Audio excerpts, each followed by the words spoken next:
नमस्कार साथियों। तो चलिए आज के दैनिक जागरण में क्या खास खबरें हैं उन्हें हम लोग एक एक करके देख लेते हैं। और ये दैनिक जागरण का राष्ट्रीय संस्करण है, तो इसमें आप लोगों को महत्वपूर्ण खबरें ही देखने को मिलेंगी। निष्क्रिय कागजी दलों पर कार्रवाई, निष्पक्ष स्वतंत्र और पारदर्शी निर्वाचन प्रक्रिया की दिशा में आयोग का बड़ा कदम। आप सभी जानते हैं कि हमारे देश में राज्यसभा, लोकसभा, विधानसभा, विधान परिषद, राष्ट्रपति, उपराष्ट्रपति, ये सभी चुनाव होते हैं। और इन्हें कौन करवाता है? आपका भारतीय निर्वाचन आयोग इन्हें करवाता है। इलेक्शन कमीशन ऑफ इंडिया इसे करवाता है। और इलेक्शन कमीशन ऑफ इंडिया के बारे में अगर हम लोग बात करें तो आप सभी को मालूम होगा कि इसकी स्थापना 25 जनवरी 1950 में हुई थी। और पहले हमारे मुख्य चुनाव आयुक्त सुकुमार सेन थे। और इसका हेडक्वार्टर आपको नई दिल्ली में देखने को मिल जाएगा। और एक संवैधानिक संस्था है, यानी कि अनुच्छेद 324 आप लोग देखेंगे तो चुनाव आयोग की स्थापना की बात की गई है। तो ये आप लोगों को याद रखना चाहिए। इस तरह के क्वेश्चंस आपकी परीक्षाओं में पूछ लिए जाते हैं। और जो आपके देखिए स्थानीय चुनाव होते हैं ना, जैसे नगर पालिका, नगर निगम, नगर पंचायत, प्रधानी के, इनके लिए हर राज्य में उनका चुनाव आयोग होता है। जैसे उत्तर प्रदेश में जाएंगे तो उत्तर प्रदेश निर्वाचन आयोग, मध्य प्रदेश में जाएंगे तो मध्य प्रदेश निर्वाचन आयोग यही करवाता है। और इनमें से आप देखेंगे 253 दलों को घोषित किया गया। निष्क्रिय अनियमितताओं को देखते हुए लिया गया है ये फैसला। शेष 86 दलों के नाम को पंजीकृत गैर मान्यता प्राप्त पार्टियों की सूची से हटाया गया है। अब आप देखिए हमारे देश में कई पार्टियां हैं जिनके पास कोई विधानसभा सीट नहीं है, तो वो भी आप देखिए राजनीतिक पार्टियां बनी हुई हैं। तो उन्हीं की बात हो रही है, ठीक है। और आप देखिए चुनाव आयोग ने एक तरह से बड़ा फैसला लिया है। आयोग ने 339 पंजीकृत गैर मान्यता प्राप्त पार्टियों के खिलाफ कार्रवाई की है, ठीक है। देखिए अभी बंगाल में बड़ी उठापटक चल रही है। बंगाल में भाजपाइयों और पुलिस में हिंसक झड़प, हाईकोर्ट ने मांगी रिपोर्ट। एक बार आप लोग बंगाल को देख लीजिए, पश्चिम बंगाल, कोलकाता इसकी राजधानी है।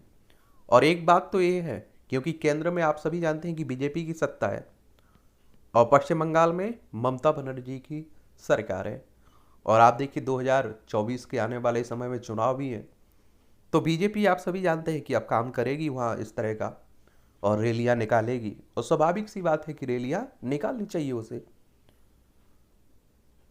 तो आप देखें पश्चिम बंगाल की राजधानी कोलकाता हो गई, इसकी सीमा उड़ीसा, झारखंड, बिहार, सिक्किम और असम से लगती है। अंतर्राष्ट्रीय सीमा नेपाल, भूटान और बांग्लादेश से लगती है। यहाँ विधानसभा में 294 सीटें हैं, लोकसभा में 42 सीटें हैं और राज्यसभा में आपको 16 सीटें देखने को मिलेंगी। ममता बनर्जी यहाँ की मुख्यमंत्री हैं। और आप सभी जानते हैं कि यहाँ कई घोटाले भी सामने आ रहे हैं, खुलकर शिक्षक भर्ती घोटाला हो, मवेशी तस्करी का मामला हो। भ्रष्टाचार के खिलाफ निकाले निकाले गए मार्च के दौरान रण क्षेत्र बना हावड़ाओ कोलकाता, 363 कार्यकर्ताओं और 50 पुलिसकर्मी घायल हुए। इसमें रोके जाने पर भाजपाइयों ने फूंकी पुलिस की गाड़ी और किया पथराव। पुलिस ने लाठीचार्ज किया, आंसू गैस के गोले छोड़े। और हिरासत में लिए गए नेता प्रतिपक्ष शुभेंदु समेत कई नेता। ये शुभेंदु अधिकारी पहले आपको मालूम होना चाहिए कि आपको ये उसमें तृणमूल में हुआ करते थे, फिर इन्होंने बीजेपी ज्वाइन कर ली थी। लोग नहीं पहुंचे, यह मार्च गुब्बारे की तरह फूट गया है, ममता बनर्जी कह रही हैं। और ममता बनर्जी उत्तर कोरिया की तरह तानाशाह कर रही हैं, दिसंबर के बाद तृणमूल सरकार नहीं रहेगी। ये शुभेंदु अधिकारी कह रहे हैं, नेता प्रतिपक्ष हैं। वेदांत फॉक्सकॉन मिलकर लगाएगी भारत की पहली सेमी कंडक्टर फैक्ट्री। अर्थव्यवस्था के सीधे तौर पर जुड़े सेमीकंडक्टर के निर्माण को लेकर ये औपचारिक घोषणा की गई है, तो अच्छी बात है। आप देखिए और आईफोन भी तैयार करती है फॉक्सकॉन। फॉक्सकॉन आपको बता दूं कि ताइवान के हॉन हाई टेक्नोलॉजी समूह से जुड़ी हुई है। या दुनिया की बड़ी इलेक्ट्रॉनिक्स मैन्युफैक्चरर्स में शुमार है। 2021 में फॉर्च्यून ग्लोबल 500 में फॉक्सन में 22वें स्थान पर रही थी। फॉक्सकॉन अमेरिकी कंपनी एप्पल के लिए आईफोन व अन्य उत्पाद भी तैयार करती है। इसके ताइवान के अलावा चीन और भारत में भी उत्पादन संयंत्र आप लोगों को देखने को मिलेगी। अच्छी बात है, हमारे यहाँ अगर इस तरह के सेमीकंडक्टर बनाए जा रहे हैं, फैक्ट्री लग रही है, तो मुझे लगता है इससे बेहतर और क्या हो सकता है।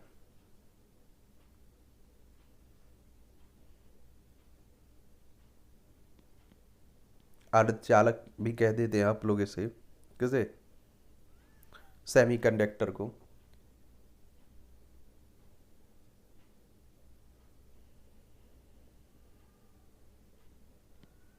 तो इसके बारे में एक सामान्य जानकारी रखा करिएगा। ज्ञानवापी परिषद में होगा एक और सर्वे। आपको मालूम है कि ज्ञानवापी और सिंगार गौरी प्रकरण ये बनारस से जुड़ा हुआ है। अभी अदालत ने इसे कहा है कि ये सुने जाने योग्य है। और आप सभी जानते हैं कि देखिए, राम मंदिर का मामला हो, या आप सभी जानते हैं कि अयोध्या का मामला राम मंदिर, और फिर मथुरा का मामला हो, बनारस का मामला हो, ये सभी आपको उत्तर प्रदेश में ही देखने को मिलते हैं। और उत्तर प्रदेश की राजधानी लखनऊ है। इसकी अंतर्राष्ट्रीय सीमा नेपाल राज्यों में बिहार, झारखंड, छत्तीसगढ़, मध्य प्रदेश, राजस्थान, हरियाणा, हिमाचल प्रदेश और दिल्ली से लगती है। और आपको बता दूं कि राजनीति की दृष्टि से काफ़ी महत्वपूर्ण है। इसलिए आप सभी जानते हैं कि धार्मिक सामाजिक मुद्दे कम रह जाते हैं और राजनीतिक मुद्दे ज़्यादा बन जाते हैं। यहाँ विधानसभा में 403 सीटें, विधान परिषद में 100 सीटें, राज्यसभा में आपकी 31 सीटें देखने को मिलेंगी, लोकसभा में आपकी 80 सीटें आपको देखने को मिलेंगी। एक बात साफ साफ आप लोग समझ लीजिएगा, जिस दिन मंदिर मस्जिद वोट देने का काम बंद कर देंगे, वोट दिलाने का काम बंद कर देंगे, उस दिन आप सोचिए कि ये मुद्दे ही खत्म हो जाएंगे। नेताओं के लिए कुछ मायने नहीं रखता है। आप सभी जानते हैं कि हमारे देश में गाय के नाम पर कितनी राजनीति होती है और कितना वोट बैंक बटोरा जाता है। लेकिन आज भी आप गौशाला जाइए, रोड पर निकलिए, गायों की क्या हालत बनी हुई है। तो हमारे यहाँ के नेताओं से नैतिकता की उम्मीद करना अब बड़ा मुश्किल है, भरोसे की उम्मीद कि ये कोई अच्छा काम करेंगे। और नैतिकता, आप सभी सिविल सर्विस अगर की तैयारी कर रहे होंगे, स्टेट पीसीएस की तैयारी कर रहे होंगे, तो ज़रूर आप लोग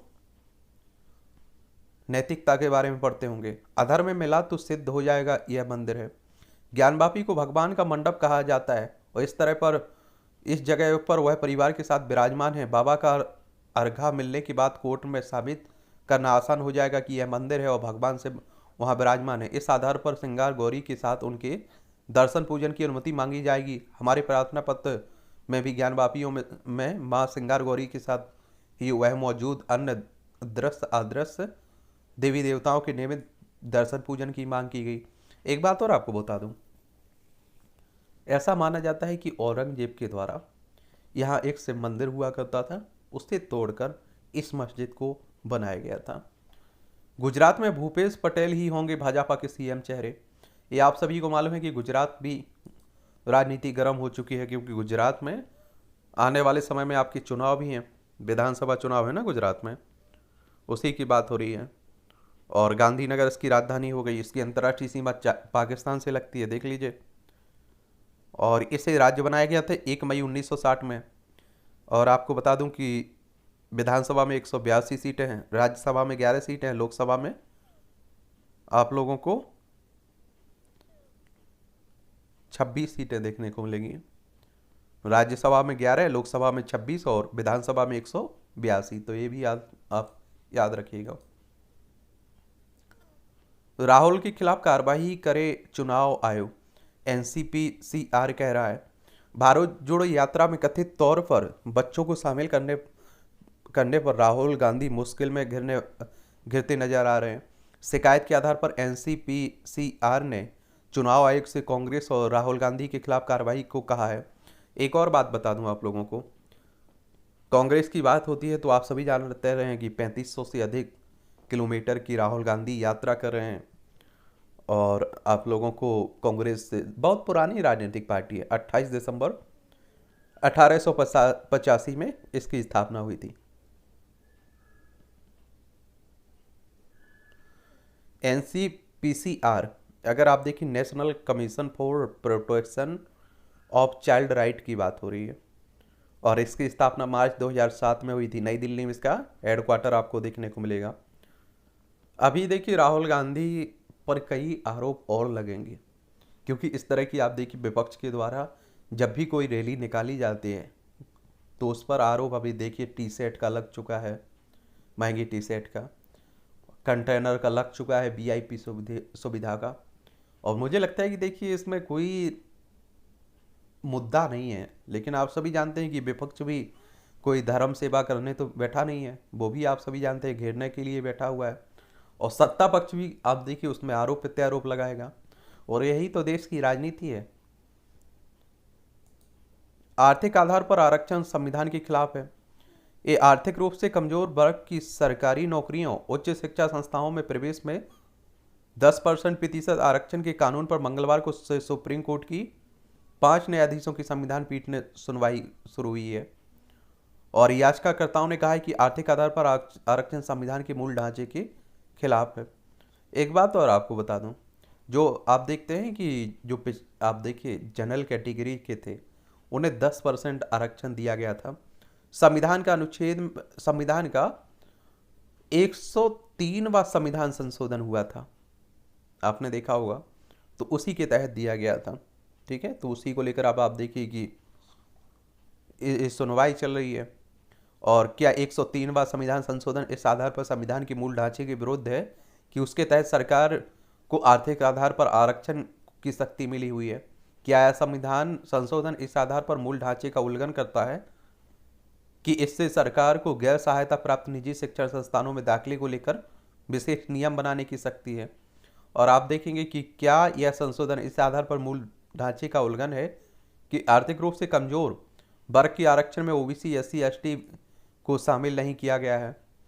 और एक बात आप लोगों को मालूम होना चाहिए कि हमारे देश में आरक्षण का मुद्दा इतना विवाद इस मुद्दा है, और आप लोग बड़े न्यूट्रल होकर सोचा करिएगा, इसके पॉजिटिव पॉइंट, नेगेटिव पॉइंट, और अपनी राय भी रखा करिएगा, क्योंकि आप देखिए इस तरह के क्वेश्चंस भी कई बार पूछ लेता है।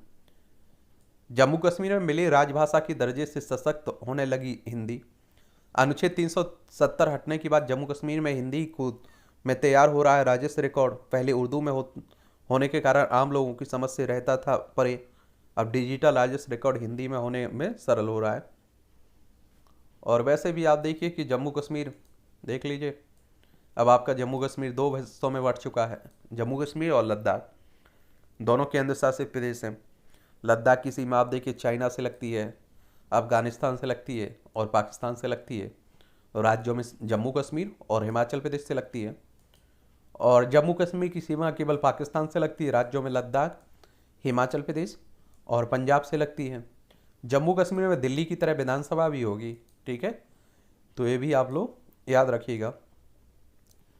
बिहार में 40 किलोमीटर तक पिस्टल ले घूमते रहे 12 को गोली मारी गोलियां, 1 की मौत। देखिए अपराधियों को, इसलिए आप देखते हैं कि यहाँ नीतीश कुमार पर काफ़ी प्रश्न चिन्ह खड़े हो जाते हैं। बिहार की बात करते हैं तो आप सभी जानते हैं पटना इसकी राजधानी है, और आपको मालूम है, क्या मालूम है कि अंतर्राष्ट्रीय सीमा नेपाल से लगती है। राज्यों में बिहार हो आपका, उत्तर प्रदेश से, झारखंड से और पश्चिम बंगाल से इसकी सीमा लगती है। विधानसभा में 243 सीटें हैं, विधान परिषद में 75 सीटें हैं, राज्यसभा में 16 सीटें और लोकसभा में 40 सीटें आपको देखने को मिलेंगी। आपकी ये सभी खबरें जो आप केंद्र शासित प्रदेश दिल्ली है ना, जिसकी राजधानी आप देखते हैं नई दिल्ली है, इससे जुड़ी हुई खबरें हैं। और अरविंद केजरीवाल यहाँ के मुख्यमंत्री हैं। विधानसभा में आप सभी जानते हैं कि आपकी कितनी सीटें हैं, 70 सीटें हैं। राज्यसभा में 3 सीटें हैं, लोकसभा में 7 सीटें देखने को मिलेंगी दिल्ली में। ये आप देखिए कि कुतुब मीनार पर मालिकाना हक को लेकर 17 को आएगा साकेत कोर्ट का फैसला। ये आप देखिए कुतुब मीनार परिषद में पूजा का अधिकार मांगने वाली याचिका पर कोर्ट चल रहा है।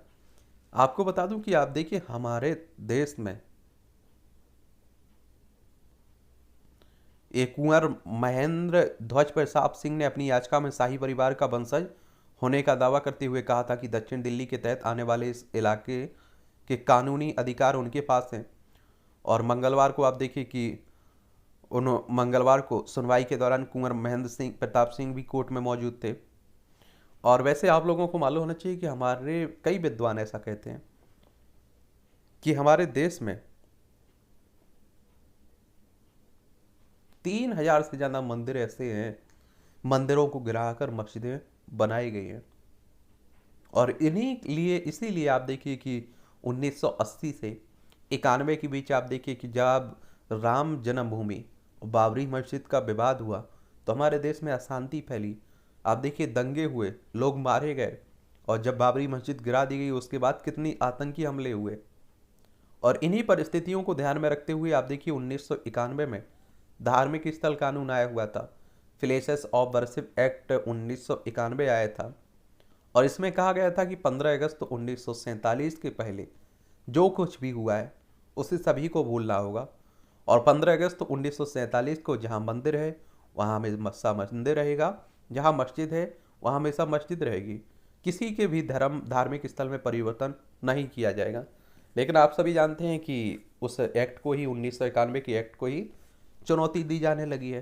तो अब क्या अदालत निर्णय लेती है तो आने वाला वक्त ही बताएगा। और कुतुब मीनार आप सभी जानते हैं कि दिल्ली में आपको देखने को मिलेगी। कहाँ देखने को मिलेगी? दिल्ली में देखने को मिलेगी। और ज़्यादातर लोग यही मानते हैं कि 1199 से 1220 के बीच इसे बनवाया गया था। और आपको मालूम होगा कि ये यूनेस्को की विश्व धरोहर स्थल में भी शामिल है। 1993 में से शामिल किया गया था। और इस्लामी एक तरह से वास्तुकला का उदाहरण है। कुतुबुद्दीन ऐबक ने इसे शुरू किया था, उसके दामाद इल्तुतमिश के द्वारा इसे पूरा करवाया गया था। 22 वार्डों के बदले नाम बाबरपुर होगा कबीर नगर। ये 100 वार्डों की समीक्षा बदली गई। 24 विधानसभा क्षेत्रों पर पड़ेगा असर। दिल्ली की बात हो रही है। ड्राफ्ट के प्रमुख तथ्य 2011 की जनगणना को परिसीमन समिति ने माना आधार। 1,64,00,000 और 18,663 आबादी थी 2011 में। और 27,46,223 अनुसूचित जाति के लोग थे। और 67,000 की औसत आबादी वार्डों की रखकर परिसीमन किया गया है। 80 से 90,000 हो गई है कई वार्डों की जनसंख्या। और आप देख 35 से 40,000 की रह गई है कुछ वार्डों की संख्या। ये आप देखिए चुनाव होना है ना नगर निगम का दिल्ली में, उसी की बात हो रही है। सुझाव और आपत्तियों को दूर करने के लिए युद्ध स्तर पर कार्य करेगी समिति। हाईकोर्ट के फैसले से दाखिल प्रक्रिया को लेकर असमंजस में सेंट स्टीफन। दिल्ली हाईकोर्ट द्वारा सोमवार को स्नातक कोर्स में डीयू के नियमों के अंतर्गत ही सामान्य छात्रों के बिना साक्षात्कार के दाखिले देने के निर्णय के बाद सेंट स्टीफन कॉलेज असमंजस की स्थिति में बना हुआ है। आप 12वीं करते हैं उसके बाद स्नातक करते हैं ना, तो उसी की बात हो रही है। डीयू में शताब्दी अवसर के लिए आए 10,000 आवेदन। आईपी में काउंसिल के लिए 19 सितंबर तक करेंगे आवेदन। गुरु गोविंद सिंह इंद्रप्रस्थ विश्वविद्यालय की बात हो रही है। डीटीसी अधिकारी की रिपोर्ट पर रद्द हुआ था बस खरीद का टेंडर। ये आप सभी जानते हैं कि डीटीसी बस खरीद घोटाले का मामला भी तूल पकड़ रहा है दिल्ली में। अभी शराब का मामला तूल पकड़ रहा था। 15 अक्टूबर से दिल्ली में शुरू होगा पौधारोपण का दूसरा चरण। गोपाल राय कह रहे हैं, पर्यावरण मंत्री हैं ये। रास्ता भटक कर दूसरे ट्रैक पर चली गई थी येलो लाइन की मेट्रो, देख लीजिए। डीटीसी बस ने स्कूटी में मारी टक्कर, एक की मौत। दिल्ली की बात है। ऐतिहासिक इमारतों का संरक्षण सरकार की प्राथमिकता है, सिसोदिया कह रहे हैं। दिल्ली के उप मुख्यमंत्री हैं, शिक्षा मंत्री हैं। परीक्षा में सेंध लगा रहे 7 छात्र सहित 8 लोग गिरफ्तार, सरगना फरार। रेलवे ग्रुप डी की परीक्षा में नौकरशाही का प्रभाव औपनिवेशिक मानसिकता का प्रतीक है। ये हाईकोर्ट ने कहा है यह विकसित राष्ट्र बनने के लक्ष्य को पाने की राह की सबसे बड़ी रुकावट है। 35 साल में वैकल्पिक भूमि आवंटन करने के किसान के आवेदन पर निर्णय नहीं ले सका डीडीए। और दिल्ली विकास प्राधिकरण की बात हो रही है। पहले जम्मू कश्मीर में शांति खरीदी जाती थी, हमने स्थापित की है, ये मनोज सिन्हा कह रहे हैं। और यहाँ के उपराज्यपाल हैं, ठीक है, बीजेपी के नेता भी रहे हैं, तो ये भी याद रखिएगा। चुनाव लड़ना संवैधानिक अधिकार नहीं है, कोर्ट कह रहा है। भारत बनेगा G20 का अध्यक्ष और देश में 200 से अधिक बैठकें होंगी आयोजित। अगले साल 9 और 10 सितंबर को नई दिल्ली में जुटेंगे शीर्ष 20 आप देखिए देशों के प्रमुख। एक तो आप लोग याद रखिएगा, टोएका में पहली बार भारत समेत 3 विकसित देश होंगे शामिल। भारत वर्तमान में G20 टोएका यानी कि इंडोनेशिया, इटली और भारत शामिल हैं। इसमें शामिल होने वाले देश मौजूदा और पूर्ववर्ती और भावी अध्यक्ष होते हैं। और भारत की अध्यक्षता में टोएका में भारत, इंडोनेशिया, ब्राज़ील शामिल होंगे। पहली बार होगा जब इसमें 3 विकासशील देश व उभरती अर्थव्यवस्थाएं शामिल होंगी, जो उन्हें एक बड़ा मंच प्रदान करेंगी। G20 के बारे में बात कर लेते हैं पहले तो, क्योंकि आप देखते हैं कि इससे क्वेश्चंस कई बार पूछ लेता है आपका कि जो G20 है क्या आखिर। तो इसमें आप देखिए G20 से एक तो साफ आपकी समझ में आ रहा होगा कि इसमें 20 देश शामिल हैं। G20 का मतलब आपको समझ में आ रहा है, तो इसके बारे में याद रखना चाहिए आप लोगों को, कई बार पूछ लेता है।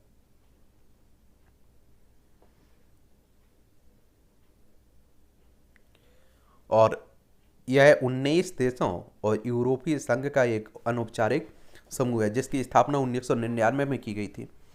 अंतर्राष्ट्रीय मुद्रा कोष और विश्व बैंक के प्रतिनिधियों के साथ इसकी हुई थी। और G20 में आप देखेंगे कि आपका अर्जेंटीना शामिल है, ऑस्ट्रेलिया शामिल है, ब्राज़ील शामिल है, और कनाडा, चाइना, यूरोपीय यूनियन, फ्रांस, जर्मनी, भारत भी शामिल है। इंडोनेशिया, इटली, जापान, मेक्सिको, रूस, सऊदी अरब, दक्षिण अफ्रीका, कोरिया गणराज्य, तुर्की, यूनाइटेड किंगडम और संयुक्त राज्य अमेरिका शामिल है। और नाइजीरिया इसका सबसे नया सदस्य यानी कि 20वां सदस्य है। तो ये भी आप लोग याद रखिएगा। और एक और संगठन की बात होती है, वो है G7। कौन सा? G7। तो इसके बारे में भी आप लोग याद रखिएगा। किसके बारे में? G7 के बारे में। इसकी स्थापना कब की गई थी G7 की? इसकी स्थापना की गई थी 1975 में, ठीक है। और इसमें UK, Canada, France, Germany, Italy, Japan और अमेरिका शामिल हैं, ठीक है। और सभी G7 देश और भारत G20 का हिस्सा भी है, तो याद रखिएगा। जो 7 देश है ना, यूके हो, कनाडा हो, फ्रांस हो, जर्मनी हो, इटली हो, जापान और अमेरिका, ये G20 के भी देशों में भी शामिल हैं, ठीक है। हिंदी के प्रसार का माध्यम बनी तकनीक, अच्छी बात है। मुकुल रोहतगी होंगे अटॉर्नी जनरल। के वेणुगोपाल के स्थान पर वरिष्ठ अधिवक्ता मुकुल रोहतगी देश के अगले अटॉर्नी जनरल होंगे, और ये वह देश के 14वें अटॉर्नी जनरल होंगे। तो ये भी आप लोग याद रखिएगा अटॉर्नी जनरल साहब के बारे में।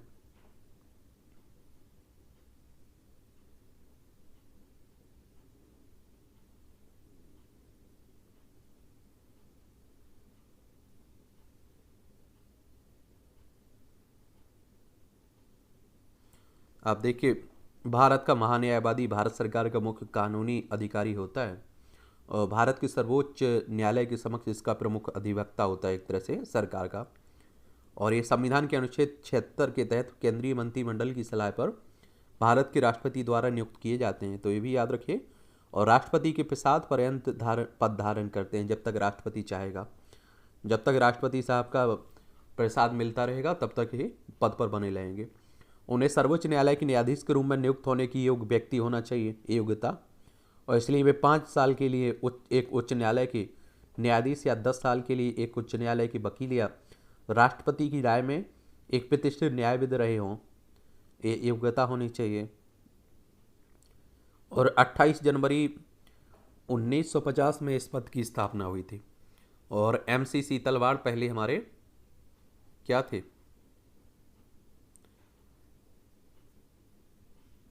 अटॉर्नी जनरल थे, ये आप लोग जरूर याद रखिएगा। छात्रों की परेशानी सुलझाने के लिए प्रत्येक विश्वविद्यालय में नियुक्त होंगे नोडल अधिकारी। विश्वविद्यालयों में राज्यपाल के हस्तक्षेप को कम करने की तैयारी में जुटी राजस्थान सरकार। राजस्थान देखना हो तो राजस्थान गुजरात का पड़ोसी है ना राजस्थान। अशोक गहलोत यहाँ के मुख्यमंत्री हैं और आप देखेंगे कि कांग्रेस की सरकार है। क्षेत्रफल में सबसे बड़ा राज्य आपका राजस्थान। इसकी अंतर्राष्ट्रीय सीमा देख लीजिए, पाकिस्तान से लगती है। विधानसभा में 200 सीटें हैं, राज्यसभा में 10 सीटें हैं, लोकसभा में 25 सीटें आपको देखने को मिलेंगी। यहाँ कई कैंसर रोधी दवाएं एंटीबायोटिक्स होंगी सस्ती। अब गणतंत्र दिवस परेड के लिए इंडिया @ 75 बाजार बजरा वर्ष बाद नारी शक्ति प्रस्तावित विषय। सैनिकों की वापसी का भारत और चीन ने किया सत्यापन। ये पेट्रोलिंग पॉइंट 15 की बात हो रही है यहाँ की। देखिए आपकी लद्दाख लेह की बात हो रही है।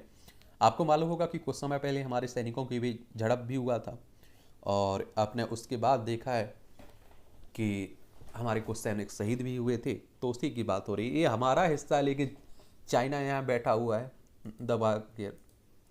कोविंद ने रोका गगनयान मिशन। ये सभी जानते हैं कि केंद्रीय मंत्री जितेंद्र सिंह ने मंगलवार को कहा है कि देश के पहले मानव अंतरिक्ष अभियान गगनयान साल 2024 में लॉन्च होने की उम्मीद है। उन्होंने कहा सरकार ने 2022 में पहले मानव अंतरिक्ष अभियान को लॉन्च करने की योजना बनाई थी। हाँ, ये आप देखिए, हमारी दिक्कतें कम होने का नाम ही नहीं ले रही हैं साहब। पहले बादल बरसे, फिर विपक्षी दल, और आप चले आए, अब आप चले आए। इस तरह के कार्टून भी आप देखते हैं कि कई बार बन जाते हैं और उस पर आपको कुछ शब्द लिखने के लिए कहा जाता है। सोचा करिएगा, नीचे लिखा भी करिएगा। सिंधी गुट के बैनर पोस्टर पर दिखने लगा धनुष बाण का निशान। ये आप लोगों को मालूम होना चाहिए कि देखिए महाराष्ट्र में बड़ा उठापटक चला है राजनीतिक। और पहले उद्धव ठाकरे यहाँ के मुख्यमंत्री हुआ करते थे। फिर आपने देखा है कि इन्हीं की पार्टी के विधायकों ने इनसे बगावत कर दी और बीजेपी के साथ मिलकर सरकार बना ली। एक नाथ शिंदे यहाँ के मुख्यमंत्री बन चुके हैं। और शिवसेना की बात करें तो आप सभी को मालूम है कि इसकी स्थापना 1966 में बाला साहब ठाकरे ने की थी। अब चुनाव आयोग में ये मामला पेंडिंग है कि शिवसेना किसकी होगी, तो अब क्या फैसला आता है ये तो आने वाला वक्त ही बताएगा। और 1 मई 1960 में महाराष्ट्र को राज्य बनाया गया था और विधानसभा में यहाँ 288 सीटें हैं, विधान परिषद में 78 सीटें हैं, राज्यसभा में 19 सीटें हैं, लोकसभा में आपको 48 सीटें देखने को मिलेंगी महाराष्ट्र में। तो वहीं की बात हो रही है। गठबंधन को लेकर असमंजस में दिख रहे हैं राज ठाकरे। ये आप लोगों को मालूम होना चाहिए कि राज ठाकरे जो महाराष्ट्र नवनिर्माण सेना के अध्यक्ष हैं और पहले ये भी आप देखिए किसमें शिवसेना में हुआ करते थे, लेकिन आप देखिए कि इन्होंने अलग पार्टी बना ली थी बाद में।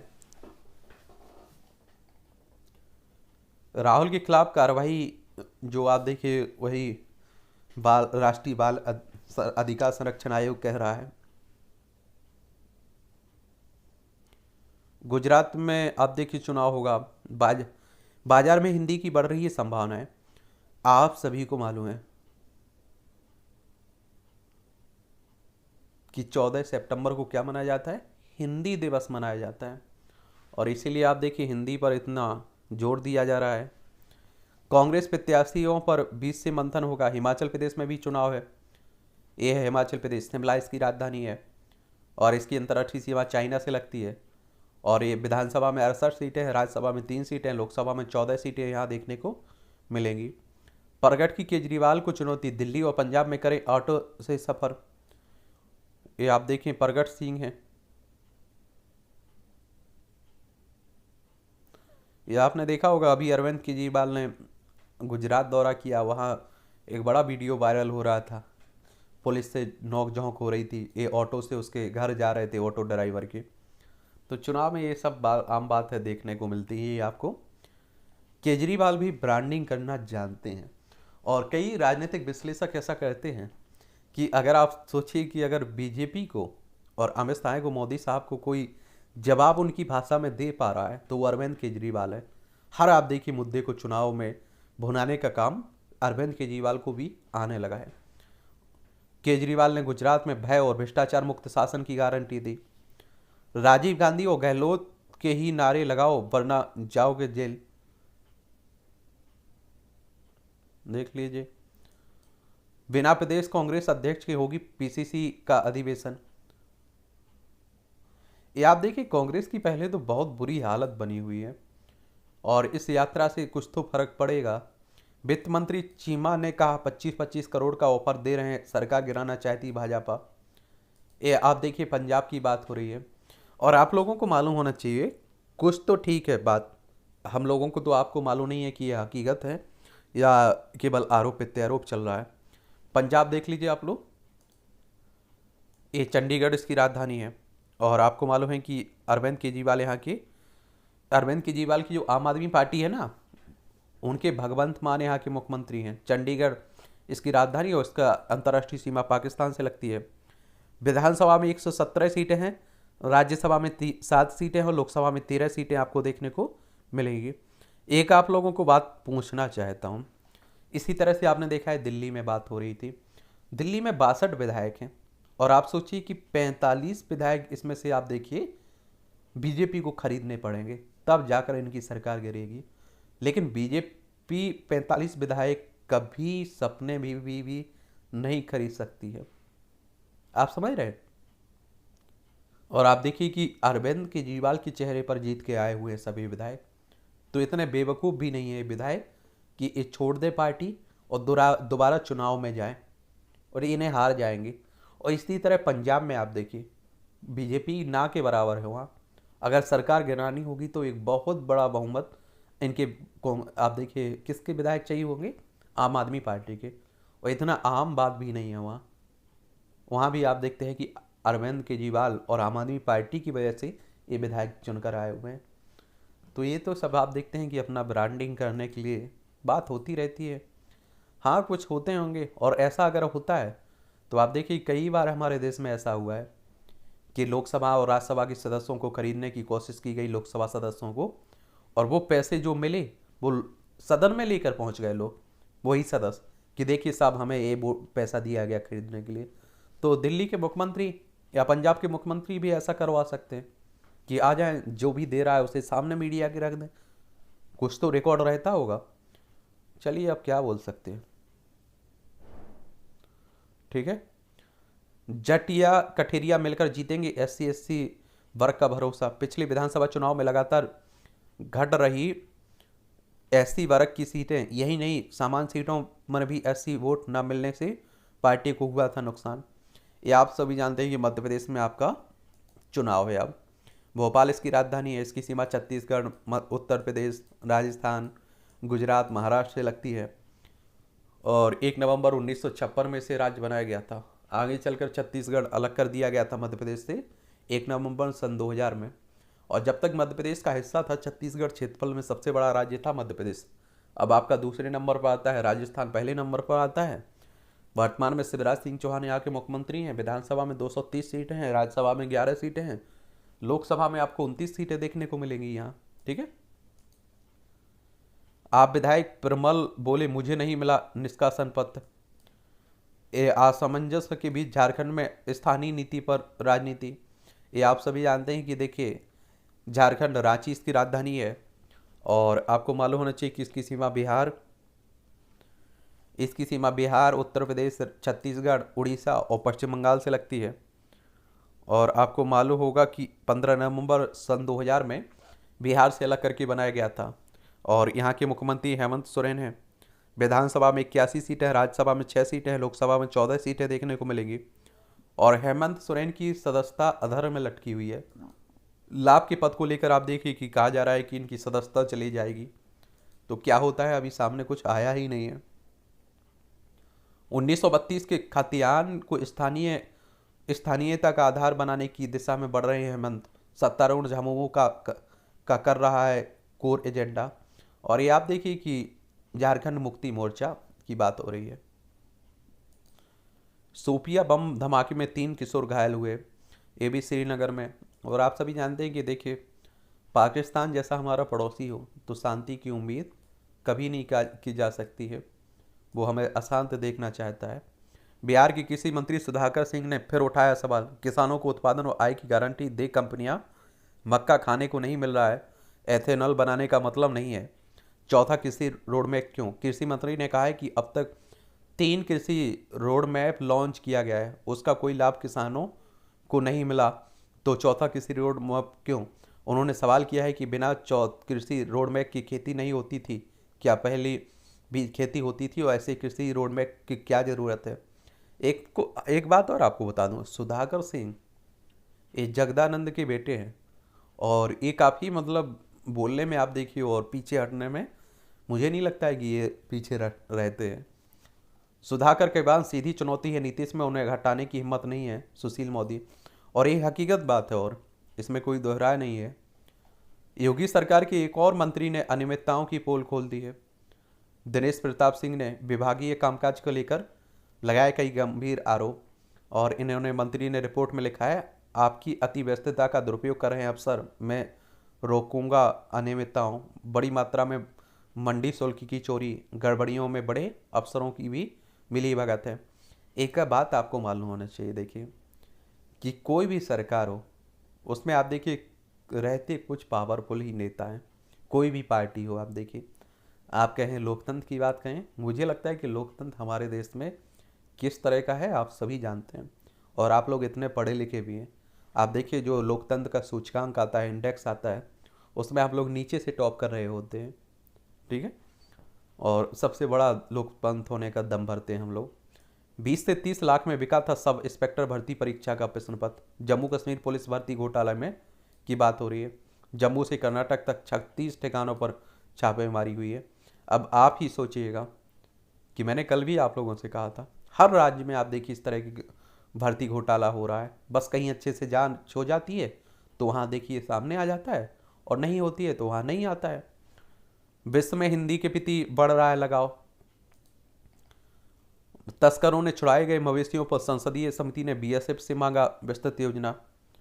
देख लीजिए, बांग्लादेश, भारत बांग्लादेश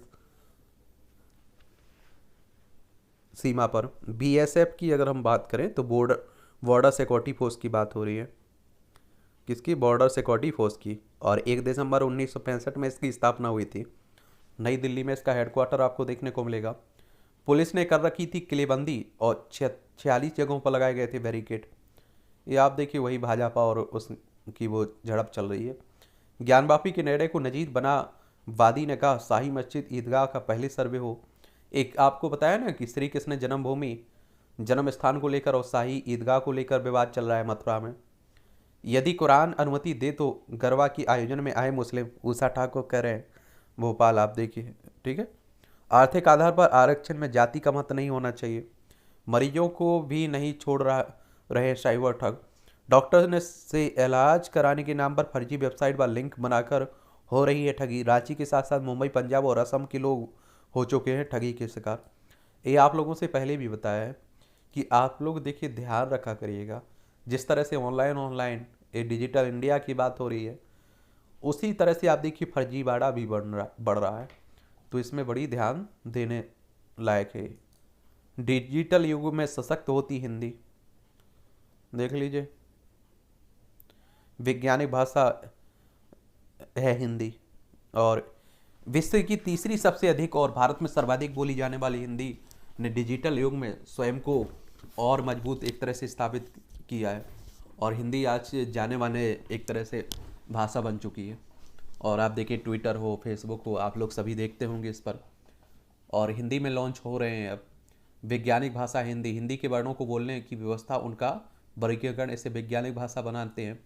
का, खा, गा, गा, डा एक कंठव कहे जा गए हैं क्योंकि इनमें उच्चारण के समय ध्वनि कंठ से निकलती है। चा, छा, जा, वहाँ ये आप देखें तलब कहे गए हैं क्योंकि इनके उच्चारण के समय जीभ तालू से लगती है। टा, ठा, डा, ना ये मूर्धन्य कहे गए हैं क्योंकि इनका उच्चारण जीभ के मूर्धा, मुंह के अंदर का तल्लू और ऊपर के दांतों के पीछे सिर की तरफ का भाग जिसे जीभ का अगला भाग, डा, डा, ठा, डा, और आप देखिए डा, डा का उच्चारण करते समय उलट कर पूछता है से लगने लगते हैं। और ता, था, दा, धा, ना ये दंतीय कहे गए हैं क्योंकि इनके उच्चारण के समय जीभ दांतों से लगती है। पा, फा, बा, भा, मा ओष्टव ओष्टव कहे गए क्योंकि इनका उच्चारण ओठों के मिलने पर होता है। या, रा, लाओ वाह, ये अंतस्थ कहलाते हैं क्योंकि इनके उच्चारण में सामान्य समय ध्वनि अंदर से निकलती है। सा सेटी सा सरौता सा हा ऊष्म कहे गए क्योंकि इनके उच्चारण करते समय अंदर से गर्म ऊष्मा निकलती है। हर ओर बढ़ रही है हिंदी, देख लीजिए आप लोग। और आप देखिए यूजर्स की संख्या करोड़ों में। 2011 में आप देखेंगे अंग्रेजी में थे 6.8, भारतीय भाषाओं में 4.2, 2021 में 19 और ये आप पहुँच चुके हैं 53 दशमलव। तो आसान नहीं रही है हिंदी की डिजिटल यात्रा। तो हिंदी दिवस है तो आप देखिए हिंदी दिवस पर 2 दिनों के अखिल भारतीय सम्मेलन की बात हो रही है। तकनीकी व प्रबंधन से वित्त वाणिज्य तक हिंदी की बढ़ती पहुंच। और आप लोगों को मालूम होना चाहिए कि आईआईटी और आईआईएम में अब मिल रहा है आधार। अनुवाद से राजभाषा को विस्तार देने की मुहिम है। लेकिन हमारे देश की आप देखिए राष्ट्रीय भाषा नहीं है हिंदी, ये भी आप लोग मालूम होना चाहिए। इसरात केस की जांच में शामिल अधिकारी की बर्खास्ती पर रोक। गुजरात में इसरात जहां मामले की बात हो रही है। सीबीआई की मदद करने वाले वरिष्ठ आईपीएस अधिकारी सतीश चंद्र वर्मा की बात हो रही है। सीबीआई की बात करें तो ये भी काफ़ी चर्चा बनी हुई। सेंट्रल ब्यूरो ऑफ इन्वेस्टिगेशन की बात हो रही है। 1 अप्रैल 1963 में इसकी स्थापना हुई थी। रामलला के दर्शन पथ पर प्रदर्शित होगी आकर्षक शिलाएं।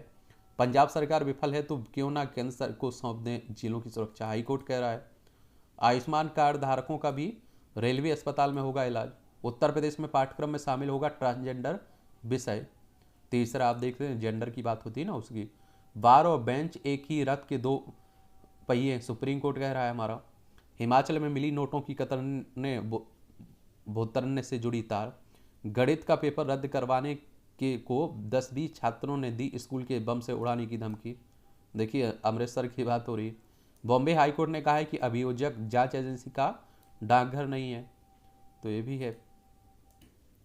कहा जा रहा है कि कोरोना की दूसरी लहर में बचाई जा सकती थी कई जिंदगियां। और पहले भी हमारे देश के विशेषज्ञों ने एक कहा भी था। और आप देखेंगे कैंसर को अधिसूचित बीमारी घोषित किया जाए, ये भी कहा जा रहा है। स्वास्थ्य एवं परिवार कल्याण संबंधी संसद की स्थायी समिति ने कैंसर को अधिसूचित बीमारी घोषित करने की सिफारिश की है। ऑक्सीजन की कमी से हुई मौत के मामलों की समीक्षा की रिपोर्ट। वैक्सीन के दुष्प्रभाव पर स्पष्ट नीति बनाए। कोरोना वायरस के मूल का पता जरूरी, ये सभी बातें भी कहा जा रही हैं। और कहा सरकार ने समय पर कार्रवाई की होती तो नतीजे कम गंभीर होते। हालात की गंभीरता का अंदाजा नहीं लगा पाने के कारण सरकार की आलोचना की गई।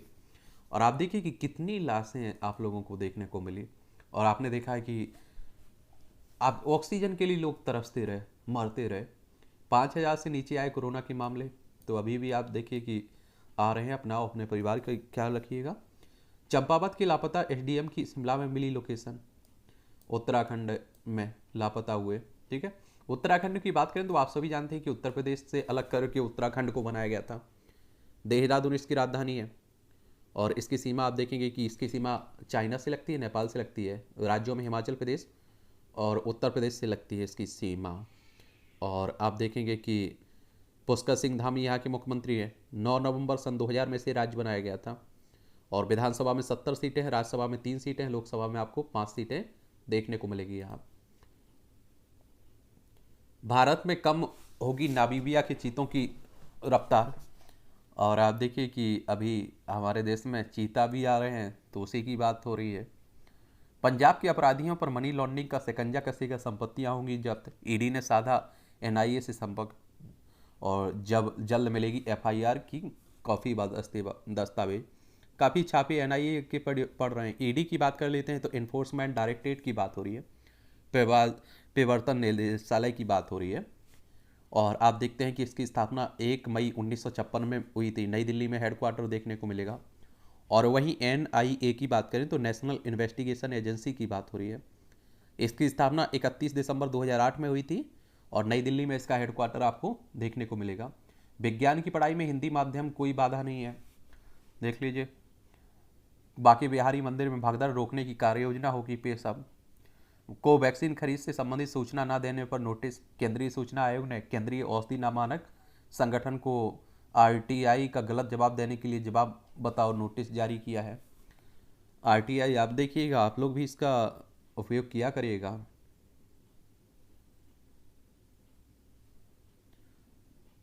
और आप लोगों के लिए ही एक तरह से बनाई गई थी। सेंट्रल इंफॉर्मेशन कमीशन एक्ट 2005 है ना, उसी के तहत। तो इसके बारे में भी याद रखा करिएगा आप लोग।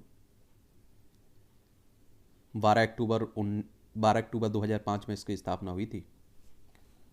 बैंक कर्मी बनकर कैश वैन से लूटे 2 करोड़ रुपए। देखिए, ये दिनाजपुर की घटना है। ठगी के आरोपित का था बंगाल के मंत्री से संपर्क, पुलिस से ने नहीं की कार्रवाई। मोबाइल गेमिंग के जरिए जो ठगी हो रही ना उसकी। हैदराबाद के होटल में आग लगने से 8 की मौत, कई घायल। हैदराबाद यानी कि तेलंगाना की बात हो रही है। और आप सभी जानते हैं कि तेलंगाना की राजधानी है हैदराबाद। और आपको ये भी मालूम होगा कि 2 जून तेलंगाना 2 जून 2014 में आंध्र प्रदेश से अलग करके बनाया गया था। इसकी सीमा आंध्र प्रदेश हो, छत्तीसगढ़ हो, महाराष्ट्र, कर्नाटक से लगती है, ठीक है। और के चंद्रशेखर राव यहाँ के मुख्यमंत्री हैं। विधानसभा में अगर आप लोग सीटें देखें तो आपको 119 सीटें देखने को मिलेंगी, और विधान परिषद में 40 सीटें हैं। और आप देखेंगे राज्यसभा में यहाँ 7 सीटें हैं, लोकसभा में 17 सीटें यहाँ देखने को मिलेंगी। झारखंड के सीएम के विधायक प्रतिनिधि ने की करोड़ों की मनी लॉन्ड्रिंग। तो वैसे भी आप देख रहे हैं कि पंकज मिश्रा की बात हो रही है। जीवन भर वाहन नहीं चला पाएगा मुख्य आरोपित प्रांजल। रोडवेज हत्याकांड का मुख्य आरोपी थे ना, इसी की बात हो रही है। भारत जापान का संयुक्त सैन्य अभ्यास हो रहा है। बंगाल की खाड़ी में भारत जापान की समुद्री सैन्य अभ्यास की शुरुआत हुई है। दोनों देशों के बीच इस तरह का अभ्यास 6ठी बार किया जा रहा है। इसमें भारतीय नौसेना की 3 स्वदेशी युद्धपोत, एंटी सबमरीन मिसाइल, और आप देखिए सिक्वेंस, विध्वंस और लड़ाकू विमान, लंबी दूरी के समुद्री गश्ती विमान भी शामिल होंगे। संयुक्त अभ्यास का उद्देश्य दोनों देशों की नौसेनाओं के बीच उच्च स्तरीय आपसी समन्वय और संचार प्रक्रिया को बढ़ावा देना होता है। आप में से कई लोगों की ये शिकायत है कि टाइमिंग ज़्यादा लगती है। तो मुझे लगता है कि अगर पढ़ने के लिए कुछ मिल रहा है तो टाइमिंग मायने नहीं रखती वहाँ, ठीक है। और ये आर्टिकल भी पढ़ा करिएगा अगर आप लोग सिविल सर्विस की तैयारी कर रहे हैं, स्टेट पीसीएस की तैयारी कर रहे हैं, तो ये मुख्य परीक्षा में और आपको निबंध में काफ़ी फायदा देते हैं। स्वाभिमानी देश के लिए जरूरी है स्वभाषा। अगर ज्ञान, विज्ञान, न्याय, शासन, प्रशासन की भाषा अंग्रेजी ही बनी रहती है तो औपनिवेशिक दासता की मानसिकता से मुक्ति संभव नहीं है। भारत ने जब 14 सितंबर 1949 के दिन हिंदी को राजभाषा के रूप में स्वीकृति प्रदान की थी, तो किन्हीं तत्कालीन मजबूरियों के कारण अंग्रेजी को 10 वर्षों के लिए संपर्क भाषा भी स्वीकारा था, ठीक है। और 14 सितंबर को आप लोग क्या मनाते हैं? हिंदी दिवस। और ये भी देख लिया करिएगा, यहीं मुफ्त बिजली देने की होड़। आप देखिए, जिसकी भी सरकार बनने की बात होती है वो कहता है हम इतनी बिजली देंगे, फिर इतनी देंगे। अब इसे भी मुफ्त की रेवड़ी में रखा जाए या नहीं, ये भी कहना बड़ा मुश्किल है। विपक्षी एकता एक, पैरोकार अनेक। ये आप देखिए, जो विपक्षी एकता की बात हो रही है 2024 के लोकसभा चुनाव के लिए, उसी की बात हो रही है। और देखिए, नीतीश कुमार ने जब से बीजेपी का साथ छोड़ा है, एक उम्मीद विपक्ष में जागी है। तो इसे भी पढ़िएगा। यहाँ भी बड़ा अच्छा एक कॉलम लिखा जाता है, मातृभाषा मानव को विशिष्टता प्रदान करने वाले कारकों में एक प्रमुख पहलू भाषा है। इसे भी पढ़ लिया करिएगा। परिवर्तन आवश्यक है। इस समय जब देश में राष्ट्रीय शिक्षा नीति पर जोर दिया जा रहा है, तब देश के सबसे बड़े शिक्षा बोर्ड उत्तर प्रदेश माध्यमिक शिक्षा परिषद का संचालन भी 100 वर्षों पुराने नियमों से होना और राज्य की शिक्षा नीति पर बड़े प्रश्न खड़ा करता है। तो समय के साथ सब बदलते रहना चाहिए। पर्यावरण संरक्षण में एकजुटता का परिणाम, ओजोन परत संरक्षण की में प्रगति देखने को मिली है, पर यह निरंतरता कायम रखनी होगी। चलिए इसे भी देख लीजिए आप लोग। आज हिंदी दिवस है, तो आप देखिए सभी हिंदी से पटा पड़े हुए हैं आर्टिकल। वैश्विक भाषा बनने की राह पर अग्रसर हिंदी। विश्व में हिंदी बोलने वालों की संख्या अब अंग्रेजी बोलने वालों से कहीं अधिक हो गई है। विगत 8 वर्षों के दौरान सशक्त होता भारत संयुक्त राष्ट्र सुरक्षा परिषद में स्थायी सदस्यता के लिए मजबूत दावे कर रहा है। तो ऐसे में विश्व हिंदी सम्मेलनों की यह मांग बहुत ही उचित लगती है कि संयुक्त राष्ट्र की आधिकारिक भाषाओं में हिंदी को भी स्थान मिलना चाहिए। परिवर्तनशील वैश्विक परिदृश्य में भारत की सीमाओं से बहुत आगे बढ़ते हुए हिंदी का प्रचार निश्चित रूप से व्यापक हुआ है, और जिससे यह वैश्विक भाषा बनने की ओर निरंतर है। यूएन के बारे में अगर हम लोग बात करें तो आप सभी जानते हैं कि संयुक्त राष्ट्र की बात हो रही है, यूनाइटेड नेशंस की बात हो रही है, और इसकी स्थापना 24 अक्टूबर 1945 में हुई थी। न्यूयॉर्क में इसका हेडक्वार्टर आपको देखने को मिल जाएगा। जैसे भी देखिएगा आप लोग, ठीक है। ये सुनिश्चित करें हिंदी शब्दों का प्रयोग, ये हिंदी विशेषज्ञ हैं, ये लिख रही हैं, तो इसे भी देखिए। यहाँ एक आप देखिए तंज कह लीजिए, खरी खरी कान खुजाने की सुख पर पाबंदी। ये आप देखिए कई बार आप देखते हैं इस तरह के आर्टिकल लिखे जाते हैं, कॉलम बड़े अच्छे रहते हैं, तंज की तरह आप किसी तंज कस रहे हो। अब बातों से नहीं काम से चलेगा, ये आप देखिए ब्यूरो प्रमुख हैं पंजाब के इंद्रप्रीत। इस तरह से पराली जलाने की घटनाएं होती हैं और आप देखते हैं पर्यावरण को नुकसान भी पहुंचाते हैं, खेतों की उत्पादन क्षमता भी घटाते हैं। लेकिन क्या करे किसान, सरकार को अगर आगे आकर मदद करती है तो बेहतर आप देखिए परिणाम हो सकते हैं। खाद के रूप में, देसी खाद के रूप में इसका विकास हो सकता है। लंदन के बाद कनाडा में भी गीता देख लीजिए। कुरुक्षेत्र में भगवान श्री कृष्ण के विराट स्वरूप के लोकार्पण कार्यक्रम में शामिल हुए राष्ट्रीय स्वयंसेवक संघ के प्रमुख हैं आरएसएस, यानी कि भागवत साहब, मोहन भागवत। आरएसएस की बात करें तो राष्ट्रीय स्वयंसेवक संघ की बात हो रही है। और आप सभी जानते हैं कि 27 सितंबर 1925 में नागपुर में इसकी हेडक्वार्टर है, इसकी स्थापना हुई थी। के बी हेडगेवार इसके फाउंडर हैं, ठीक है, फाउंडर थे। देश में नहीं होगी बिजली कटौती, केंद्रीय बिजली मंत्री आर के सिंह ने कहा है बिजली आपूर्ति सरकार की बड़ी प्राथमिकता है। और एनपीएस राशि की से पेंशन खरीदने के लिए अलग फॉर्म की जरूरत नहीं है, बीमा नियामक और विकास प्राधिकरण ने कहा है। स्टेज में 100% कर्मचारी कर सकेंगे वर्क फ्रॉम होम, यानी कि विशेष आर्थिक क्षेत्र की बात हो रही है। 17 को नेशनल लॉजिस्टिक्स पॉलिसी जारी करेंगे पीएम साहब। एप्पल ने आईफोन के लिए लॉन्च किया iOS 16। कंपनियों को बोनस शेयर कर कटौती करने की होगी। अमेजन और फ्लिपकार्ट की फेस्टिव सीजन सेल 23 से होगी। और आप देख ई कॉमर्स कंपनियां हैं ना। बाजारों में तेजी जारी, अप्रैल के बाद 18,000 के पार निफ्टी पहुंचा है। कई देश रुपए में द्विपक्षीय कारोबार की इच्छुक हैं, हमारी वित्त मंत्री साहब कर रहे हैं, तो डॉलर में नहीं करना पड़ेगा हमें। इलेक्ट्रिक बसों के लिए सामान चार्जिंग प्रणाली पर गौर करें, नितिन गडकरी साहब, केंद्रीय सड़क परिवहन और राजमार्ग मंत्री कह रहे हैं। रेपो रेट में 50 आधार अंक तक की वृद्धि संभव है। आरबीआई मौद्रिक समिति की बात हो रही है। और आरबीआई की बात होती तो आप सभी जानते हैं कि हमारी रिजर्व बैंक ऑफ इंडिया केंद्रीय बैंक है, बैंकों का बैंक भी कहते हैं। 1 अप्रैल 1935 में इसकी स्थापना हुई थी। मुंबई में इसका हेडक्वार्टर आपको देखने को मिल जाएगा। और आपको मालूम होना चाहिए कि मौद्रिक नीति में आपके 3 तो आपके सरकार की तरफ से रहते हैं, 3 आरबीआई की तरफ से रहते हैं, 6 सदस्य रहते हैं। 1 लाख किसानों तक पहुंचा प्रगति का मंत्र। विवाल डेयरी समिट की बात हो रही, 2020 में अभी हुई ना उसे।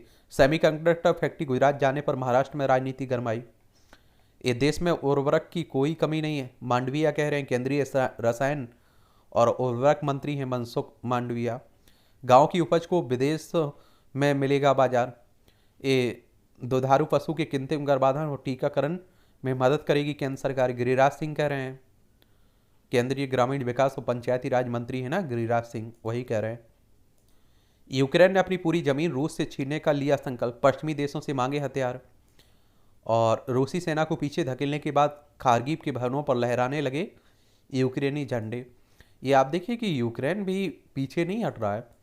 ये और आप देखिए कि दोनों, यूक्रेन है, ये रूस है, और ये हमारा प्यारा भारत है। इन दोनों के बीच के युद्ध का प्रभाव पूरी दुनिया पर पड़ रहा है। सबसे ज़्यादा इसका नुकसान आप देखिए कि यूक्रेन को झेलना पड़ रहा है, लेकिन फिर भी आप देखिए पीछे हटने का नाम ही नहीं ले रहा है। उत्तरी आयरलैंड पहुंचे किंग्स चार्ल्स, बोले लोगों का हित ही मेरा कर्तव्य है। ब्रिटेन में आप देखिए नए राजा बने हैं, महारानी एलिजाबेथ द्वितीय की अभी डेथ हुई है ना। आईएमएफ की सहमति के बाद चीन की चुप्पी से श्रीलंका की परेशानी बढ़ी। आईएमएफ यानी कि कहने का मतलब है आप देखिए इंटरनेशनल मॉनेटरी फंड की बात हो रही है। और इसकी स्थापना की अगर हम लोग बात करें तो 27 दिसंबर 1945 में हुई थी। 27 दिसंबर 1945 में अंतर्राष्ट्रीय मुद्रा कोष की स्थापना, वॉशिंगटन डीसी यूएसए में इसका हेडक्वार्टर देखने को मिलेगा। इसका उद्देश्य अंतर्राष्ट्रीय मौद्रिक सहयोग को बढ़ावा देना, अंतर्राष्ट्रीय व्यापार को सुविधाजनक बनाना, सतत आर्थिक विकास को बढ़ावा देना, भुगतान संतुलन से संबंधित कठिनाइयों का सामना करने वाले सदस्यों को संसाधन उपलब्ध कराना, यही इसका काम रहता है। और आप सभी जानते हैं कि श्रीलंका हमारा पड़ोसी है, आर्थिक संकट से गुजर रहा है। पाक जल नबरू हो, मन्नार की खाड़ी हो, भारत श्रीलंका के बीच देखने को मिलेगी। मनी लॉन्ड्रिंग व आतंकी फंडिंग से जुड़े 11 में से 10 लक्ष्यों में पाक का प्रदर्शन घटिया है। और ट्रंप ने हिंदी में कहा, भारत और अमेरिका सबसे अच्छे दोस्त हैं। मोदी सरकार के नेतृत्व में भारतीय लोकतंत्र की अच्छी सेहत है। ये ऑस्ट्रेलिया की सिडनी यूनिवर्सिटी का कहना है। ऑस्ट्रेलिया में कंगारू के हमले में वृद्धि की मौत। दक्षिण कोरिया ने परमाणु हथियार पर उत्तर कोरिया को चिताया। और आप देखेंगे उत्तर कोरिया और दक्षिण कोरिया, ये आप देखिए उत्तर कोरिया में तो तानाशाह शासक बैठा हुआ है। देखिए यहाँ आप लोग देखेंगे तो आप लोगों को यहाँ उत्तर कोरिया देखने को मिलेगा, ये दक्षिण कोरिया आप लोगों को देखने को मिलेगा। इसी की बात हो रही है। अजरबैजान का हमला और 49 अर्मीनियाई सैनिक मृत। पाकिस्तान में बाढ़ से $40 अरब के नुकसान का अनुमान है। इमरान बोले, चुनाव तक बढ़े जनरल बाजवा का कार्यकाल। पूरी दुनिया में 5 करोड़ लोग आधुनिक गुलामी के शिकार हैं, कर रहे हैं बंधुआ मजदूरी। देख लीजिए संयुक्त राष्ट्र की श्रम एजेंसी का आकलन है। दबाव के बीच रूसी जहाज मिखाइल पहुंचा फ्रांस। उत्तरी फ्रांस के डोनकर्क बंदरगाह पर नाभिकीय सैन्य की आपूर्ति के लिए यूरेनियम में ले जा रही रूसी जहाज मिखाइल ड्यूडिन पहुंच गया है। कनाडा में टेमेक पुलिसकर्मी समेत 2 की हत्या, हमलावर ढेर हुआ है। आप देखिए कनाडा में भी इस तरह की घटनाएं बढ़ रही हैं। एक खेल से जुड़ा हुआ क्षेत्र है। मुश्किल वक्त में बिखरी मुस्कान, ये श्रीलंका आप सभी जान रहे हैं। अभी जो आपका एशिया कप है ना, उसे जीता है पाकिस्तान को हराकर। सिराज ने लिए 5 विकेट। भारत के तेज गेंदबाज हैं मोहम्मद सिराज ने मंगलवार को काउंटी क्रिकेट में अपने पदार्पण मैच में 5 विकेट लिए हैं। भारतीय टीम हारी। भारतीय महिला फुटबॉल टीम को मंगलवार को सैफ महिला चैंपियनशिप में अपने तीसरे और अंतिम ग्रुप मैच में बांग्लादेश से 0-3 से हार का सामना करना पड़ा है। विश्व कप की तैयारी के लिए बचे सिर्फ 8 मैच। चर्चा करेंगे वार्नर और सीए डेविड वार्नर आगामी हफ्तों में खुद की कप्तानी पर लगे आजीवन प्रतिबंध को समाप्त करने के लिए क्रिकेट ऑस्ट्रेलिया से चर्चा करेंगे। रेणुका 13वें स्थान पर पहुंची। भारतीय तेज गेंदबाज रेणुका सिंह अंतर्राष्ट्रीय क्रिकेट परिषद ने की मंगलवार की जारी नवीनतम महिला T20 अंतर्राष्ट्रीय रैंकिंग में गेंदबाज की सूची में 5 पायदान की छलांग लगाकर 13वें स्थान पर पहुंच गई हैं। नामीबिया से ने T20 विश्व कप के लिए टीम घोषित कर दी है। नोवाक 7वें स्थान पर खिसके। 21 बार के ग्रैंड स्लैम विजेता है नोवाक जोकोविच, US ओपन में शामिल नहीं होने के कारण BCCI के कामकाज का सूक्ष्म प्रबंधन नहीं कर सकते हैं, सुप्रीम कोर्ट कह रहा है। BCCI के बारे में बता देते हैं। BCCI यानी कि board of control cricket India की बात हो रही है। और इसकी स्थापना की अगर हम लोग बात करें तो दिसंबर 1928 में हुई थी मुंबई में। इसका हेडक्वार्टर देखने को मिलेगा। लीजेंड लीग क्रिकेट में कोच होंगे बुकानन और लालचंद राजपूत। क्वालिफिकेशन में मंगोलिया पहलवान से हारी विनेश फोगाट। और देखिए 3 बार की चैंपियन है कॉमनवेल्थ में। अल्पसंख्यक के चलाने से संस्थान अल्पसंख्यक नहीं हो जाता, हाईकोर्ट कह रहा है। बीमार बेटी के साथ जा रही है माँ पिता को बच्चा चोर बता मुस्लिम युवक ने पीटा। देख लीजिए पीलीभीत। बम बिहा ग्रुप ने गोल्डी बराल को भाई की मौत का बदला लेने की दी थी चुनौती। ये आप देखिए पंजाब में अभी भी गैंगस्टर बने हुए हैं। CBI को सौंपने के लिए रिपोर्ट तैयार करने में जुटी गोवा पुलिस। सोनाली हत्याकांड आप सभी को मालूम है कि एक टिकटॉक स्टार भी रही हैं, बिग बॉस में भी देखा होगा। ये हरियाणा की थी और बीजेपी की नेता थी और 2019 में विधानसभा चुनाव भी हरियाणा से लड़ चुकी थी। और हरियाणा में अभी आप सभी जानते हैं कि हरियाणा देख लीजिए, ये हरियाणा है, चंडीगढ़ इसकी राजधानी। मनोहर लाल खट्टर यहाँ के मुख्यमंत्री। बीजेपी की सरकार है। विधानसभा में 90 सीटें हैं, राज्यसभा में 5 सीटें, लोकसभा में 10 सीटें आपको देखने को मिलेगी। गोवा में इनकी मौत हुई है। अब देखिए इससे हत्या हुई है या नॉर्मल डेथ हुई है, ये जांच के बाद ही मालूम चलेगा। ठीक है। बिहार में DTO और MVI शराब मामले में कर सकेंगे गिरफ्तारी। जिला परिवहन पदाधिकारी की बात हो रही है और मोटरयान निरीक्षण की बात हो रही है। शराब बंद है बिहार में, आप जानते होंगे। मस्तिष्क की सेहत बिगाड़ रहा है वायरल फीवर। पेट की पुरानी तकलीफों में कामगर है सिरोधारा। घबराए नहीं फाइब्राइड की समस्याओं से। फास्ट फूड से संक्रमित हो रहा है बच्चों का लीवर। हिंदू महिलाओं को मिला सम्मान, इस्लाम छोड़कर बन गई शिवानी। उत्तराखंड में सभी मदरसों का सर्वे कराएगी सरकार। और नए शंकराचार्य के पट्टाभिषेक की तिथि की घोषणा हुई है। ये अभी आपने देखा है कि ज्योतिर्पीठ और द्वारका सदापीठ के नए शंकराचार्य की पट्टाभिषेक 23 सितंबर को होगी। ठीक है, स्वामी सदानंद का द्वारका व स्वामी अभिमुक्तेश्वर का ज्योतिर्मठ पीठ होगा अभिषेक। अभी स्वामी स्वरूपानंद सरस्वती की डेथ हुई है ना, तो उन्हीं की बात हो रही है। ठीक है, माँ ने नहीं दिया खाना तो रोते हुए बच्चा पहुंच गया थाना, सीतामढ़ी की घटना है। आकाश में स्टार लिंक को देखकर उड़े यूएफओ और अलायंस की अफवाह। देखिए, आप लोग देखें, उत्तराखंड के नैनीताल की भीतताली में कुछ इस प्रकार की नजर आई, आसमान में गुजराती रोशनी कतार। ये आपका साइंस टेक्स से जुड़ा हुआ पार्ट है और ये क्वेश्चंस भी यहाँ परीक्षा में पूछ लेता है कई बार। लूना 2 बना चांद की सतह को छूने वाला दुनिया का पहला अंतरिक्ष यान। 1959 में आज ही अंतरिक्ष यान सोवियत लूना 2 ने चांद की सतह को छुआ था। यह किसी खगोलीय पिंड तक पहुंचने वाली पहली मानव निर्मित वस्तु थी। सतह से टकराने के बाद यह दूसरी तरह से नष्ट हो गई थी और चांद पर सफल लैंडिंग 1969 में नासा की अपोलो 11 यान से की गई थी। नासा के बारे में बता देते हैं, अमेरिकी अंतरिक्ष एजेंसी है नासा। ठीक है, और इसकी स्थापना की अगर हम लोग बात करें ना, तो 29 जुलाई 1958 में यूनाइटेड स्टेट्स में हुई थी और वॉशिंगटन डीसी यूएसए में इसका हेडक्वार्टर देखने को मिलेगा। भारत की अंतरिक्ष एजेंसी क्या है? ISRO, Indian space research organisation. इसकी स्थापना आप देखेंगे कब हुई थी? 15 अगस्त 1969 में बेंगलोर में इसका हेडक्वार्टर देखने को मिलेगा।